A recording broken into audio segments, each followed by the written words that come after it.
Hi guys, here I am on campus at Gurnick. Wanted to get the teacher vibe, the feeling of being in school, because being at home in my bedroom just wasn't making it. So let's get started on chapter 36, hypertension. So what is the definition of hypertension? Well, normal blood pressure, first we need to know, is less than 120 systolic and less than 80 diastolic. Pre-hypertension is 120 to 139 systolic and 80 to 89 diastolic. Now there's also some risk groups, A, B, and C. A has no risk factors. B has one or more risk factors, but not diabetes as being one of them. C is target organ damage or clinical cardiovascular disease. Clinical meaning it presents itself. Diabetes or all of these conditions. So that's the worst one, obviously. Now I want you to turn to your next page here, and you'll see this little picture of your vasomotor center. So it begins with the sympathetic nervous system coming from your vasomotor center in your brain, the medulla. Vasoconstriction, cardiac stimulation, and retention of fluid are all contribute to hypertension. The sympathetic nervous system, and you can see up at the top, sympathetic nervous system releases epinephrine and norepinephrine from the adrenal medulla, which is on top of your kidney. And those are vasoconstrictors. They cause the blood pressure to rise. And that also causes renin, angiotensin, and aldosterone. If you go the other direction, the adrenal cortex causes the renin, angiotensin, and aldosterone to retain sodium and water. And we know that water follows sodium, so that begins our water retention. And that causes the blood pressure to rise. Types of hypertension, so there's primary hypertension and secondary hypertension. Primary hypertension has risk factors like dyslipidemia, atherosclerosis, diabetes, tobacco use, age, family history, sedentary lifestyle, and stress. Signs and symptoms could be occipital headache. That is key sign and symptom. Occipital, back of the head, the occiput. So they get a headache in the back of the head. Not a usual place to get a headache. It's an unusual place. So if they were to describe that to the doctor, occipital headache, that's just key for hypertension. And that usually occurs upon arising. So headache in the back of the head on arising. Complications of hypertension, primary hypertension, heart attack, heart failure, stroke, kidney disease, and blindness. A diagnostic test that would be done to confer the diagnosis of hypertension would be monitor the blood pressure, keep a journal, be sure that that blood pressure is high, or once they start medications, does it stay lower than and in the realm where they want it. They want to do an EKG. Has there been any heart changes? They want to do labs, especially lipids, because hyperlipidemia is a cause of hypertension. So measure the lipids and creatinine. How are the kidneys working? Medical treatment could be lifestyle changes. Let's look at the lifestyle. How are you living? Are you sedentary? Are you eating right? So let's look at the lifestyle changes and some pharmacological treatment that we can do, which we're going to talk about shortly. So secondary hypertension is caused by underlying factors, such as kidney disease, excess secretion of adrenal hormones, narrowing of the aorta, intracranial pressure. Maybe they have a tumor. Pheochromocytoma can sometimes cause hypertension. And drugs. So what drugs are they on? Even over-the-counter drugs can cause hypertension. So in secondary hypertension, you want to focus on the cause, and that's how you will treat it. So take away what's causing the problem, and that will treat this secondary hypertension. Lifestyle changes. So hope you're following with me here. The lifestyle changes. Number one lifestyle change is weight reduction. So losing weight can lower your blood pressure. Smoking cessation, because smoking is a vasoconstrictor, which is going to raise the blood pressure. Sodium and alcohol restriction. Don't leave that salt shaker on the table. Don't add extra salt. Maybe you're going to have to add garlic and spices to make it taste better, but don't add extra salt. Exercise is good. Riding a bike, walking, swimming, those all help with your exercising, and they promote relaxation. And then also the relaxation techniques, meditation, just relaxing, resting. Exercise increases cardiac output and decreases peripheral vascular resistance. Remember, peripheral vascular resistance is that pressure that the heart has to pump against, the ventricle has to pump against the resistance, and that is hypertension. That increases the blood pressure. Decreasing glucose and cholesterol levels are some changes that can be made and promote a sense of well-being, feeling better. You know, when you start to lose weight, when you stop smoking, stop drinking, it gives you a better feeling, and that decreases the stress. Some pharmacological therapies that can be done, and that will begin on page 690. I'm going to talk about that. There's a whole list of pharmacology agents that we're going to talk about on page 684. So, diuretics, and you might as well just turn to page 684, and that way you can follow along with the diuretics. And actually, on the top of that page, drug therapy, table 36.3, it talks about general considerations about antihypertensive drugs, like monitor the blood pressure regularly, same time of the day, maybe first thing in the morning. And the patient should be supine, both legs on the floor, and then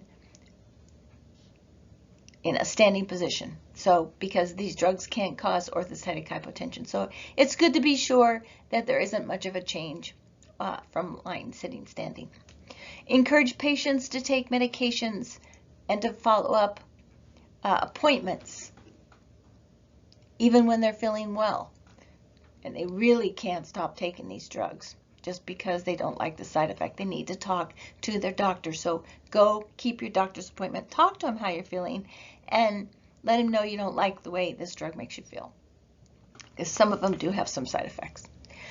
Teach patients with that orthostatic hypotension to sit before standing up, rise slowly, no prolonged standing.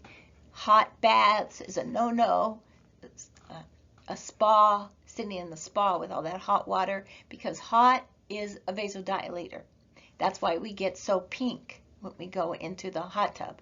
So if you're on an antihypertensive that's lowering your blood pressure, and then you go into a hot tub and that vasodilates, you may totally bottom out your blood pressure. So it's important that they be aware of that. And then, of course, do not stop drugs abruptly, because rebound hypertension can occur. So let's talk about diuretics. Diuretics lower blood pressure by decreasing the reabsorption of sodium and water following sodium, and this reduces the volume. Diuretics are especially effective treating African American patients. Monitor for electrolyte imbalances, because we know that diuretics can get rid of potassium, cause hypokalemia, and older patients are especially susceptible to hypokalemia. So monitor them for confusion, irritability, muscle weakness, cardiac dysrhythmias, and anorexia. Their general level of consciousness, because sometimes it's not just confusion, it's just difficulty waking them up. So be sure you monitor. When there's a change in a patient and you notice a change, something's wrong. if they're not doing their usual thing. So be sure you always follow up on something unusual. You get that feeling something's wrong. So sources of potassium include bananas and oranges. And some examples of diuretics would be hydrochlorothiazide and Lasix. Now we'll go to beta blockers. Those reduce blood pressure by blocking catecholamines. So they don't, when they get a catecholamine release from some anxious or anxiety occurring, they don't respond the same way. Their heart rate doesn't go up because that beta blocker is holding their heart rate down. It's not recommended for patients with COPD and asthma because of the bronchial smooth muscle. So COPD patients and asthma patients should not be on beta blockers. And hypotension can occur with this medication and places those with diabetes at risk for adverse reaction because that feeling of when they have a low blood sugar, it doesn't present the same when they're on a beta blocker. Just like how I was talking that the catecholamine release, their heart rate will not go up like it normally should when they are under stress or fight or flight because of the beta blocker. Well, the beta blocker also blocks the effects of hypoglycemia, the signs that you would see. It can also cause drowsiness. So if the patient complains of drowsiness or is drowsy, maybe they need to take the medication at night, or maybe they need to report that to the doctor and for a different medication, or they need to get up slowly when they do get up. Some examples of beta blockers are Inderal, Tenormin, and those are on page 683.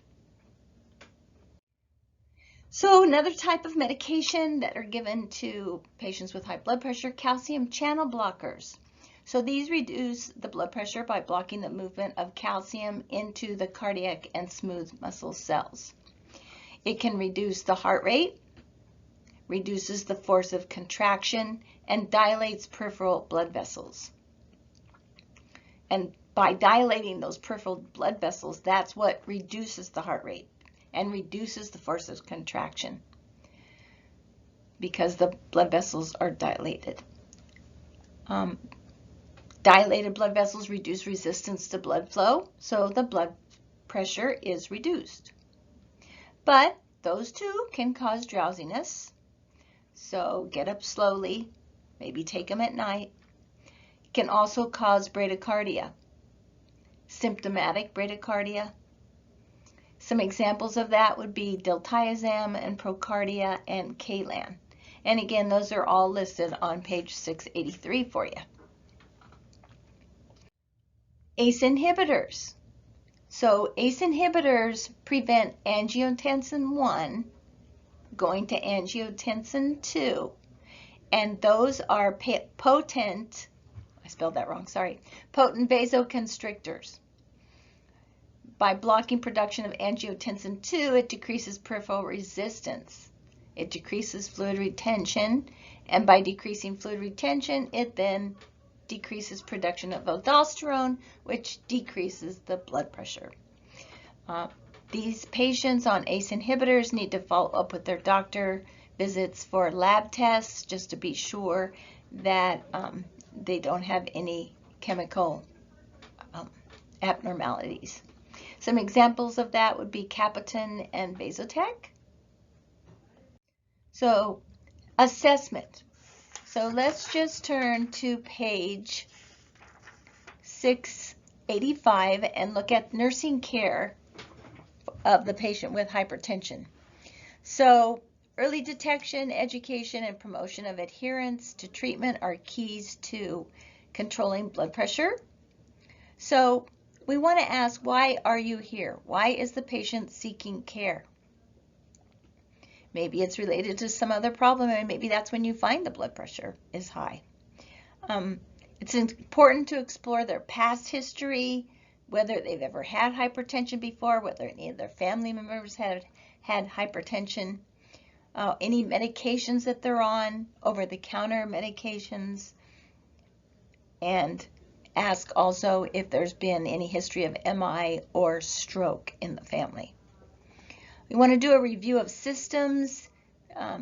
Do they have headaches, that occipital headache upon rising? Do they have nosebleeds, dizziness, visual disturbances? This would be signs that it may be starting to affect some organs.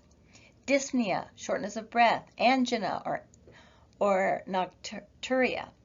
Information about the patient's usual functioning might detect some risks for hypertension. A physical exam, so you want to do your head to toe. You might be the first to detect the elevated blood pressure because you're going to put that blood pressure on right. And you're going to make sure the patient's seated comfortably in the chair with their feet flat on the floor. The bladder of the cuff should encircle at least 80% of the circumference of the patient's arm. So you're going to get the right size of cuff for the patient. For the initial assessment, you should take multiple readings. I'll sometimes take the blood pressure on the left first. I like the blood pressure on the left because that is directly an offshoot. Your brachial artery is a direct offshoot from your aorta, right from your heart. So that's usually the most accurate. But it's good to compare both sides. Check both sides, right and left. Multiple readings, and maybe, different times of the day as well. Also, assess their pulses. How are their pulses? Are they bounding?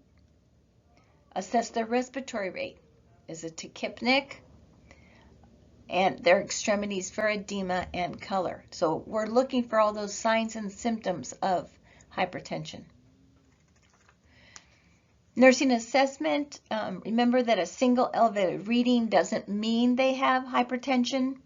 If the blood pressure is severely elevated, however, like if the diastolic is 115, that is imminent danger of possibly a stroke. So you would let the doctor know as soon as possible. So let's try a question. Right, secondary hypertension is most often caused by what kind of disease? So we talked a little bit about this renal disease. So secondary hypertension is more common in pre-adolescent children, with most cases caused by renal disease. The presence of childhood hypertension may contribute to early development of coronary artery disease. All right, question number 2. The 8th report of the Joint National Committee on Prevention, Detection, Evaluation, and Treatment of High Blood Pressure defines normal blood pressure as, I'm going to let you guys think about this for a minute.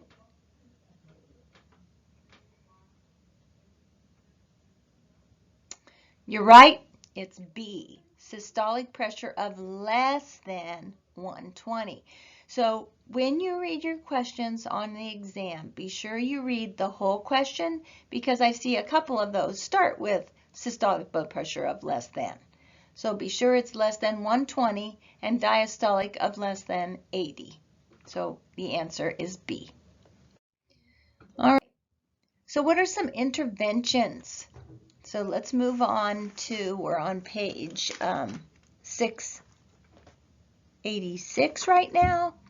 So they could have some inadequate self-care, meaning they need education about their lifestyle because they're obviously, if they have hypertension, may not be taking care of themselves. So they need to lose weight.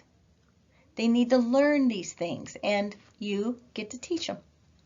So weight loss, maybe put them on a DASH diet.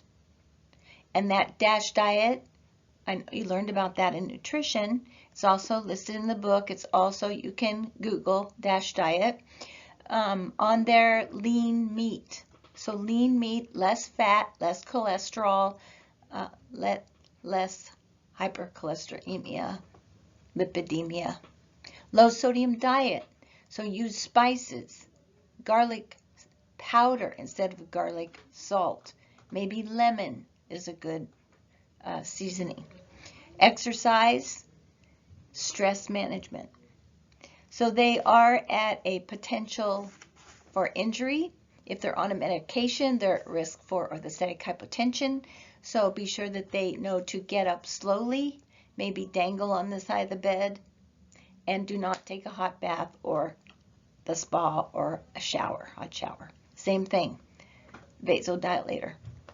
Ineffective coping. So depression can occur as a side effect of some of the medication, and they can even lead to thoughts of suicide.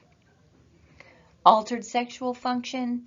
So the way you might approach that is, has that been a problem for you?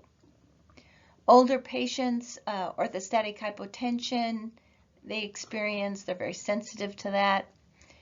Sedation, if the medication is sedating to them. And they're already prone to falls because they're older. So if they have orthostatic hypotension or sedation, they're even more prone to falling. Okay. So now we have hypertensive crisis. This is an emergency. The patient has severe headache, blurred vision, nausea, restlessness. Diastolic blood pressure is 130 or higher. That's diastolic blood pressure, 130 or higher. They could have retinal hemorrhage, so when you look in their eyes, it's red. Elevated pulse and respiratory rate. Causes of hypertensive crisis, maybe they stopped taking their medicine. They just decided they didn't want to take it anymore. And this happens to a lot of people where their blood pressure is good, and they think, oh, I don't need the medicine, it's good. But the reason it's good is because they're taking the medicine. So this is part of that they need to learn. They need to have knowledge. Another cause of hypertensive crisis could be eclampsia, pregnancy. Adrenal tumor can cause hypertensive crisis. The medical treatment for that is rapidly to reduce the blood pressure with vasodilators. And there are some listed in your book. Nursing care. You want to take their vital signs, monitor their vital signs while they're being given these vasodilators to reduce their blood pressure. They're going to be on IV medication. They're definitely going to have an IV. We know that IV infusion is quicker than oral, even though they can give oral as well, but it's just not going to act as quick. We want to monitor their I&O because they're urine output. We want to get rid of all the fluid that they have. They might need to be on oxygen because they can't breathe, maybe secondary to the fluid in their lungs, or just because they're tachypnic. Also, they need to be on seizure precautions because hypertension can cause seizures. Then last is malignant hypertension. This is a diastolic blood pressure greater than 140. It's sudden onset, and it's seen in African American men 30 to 40 years of age. All right, thank you. Have a great day.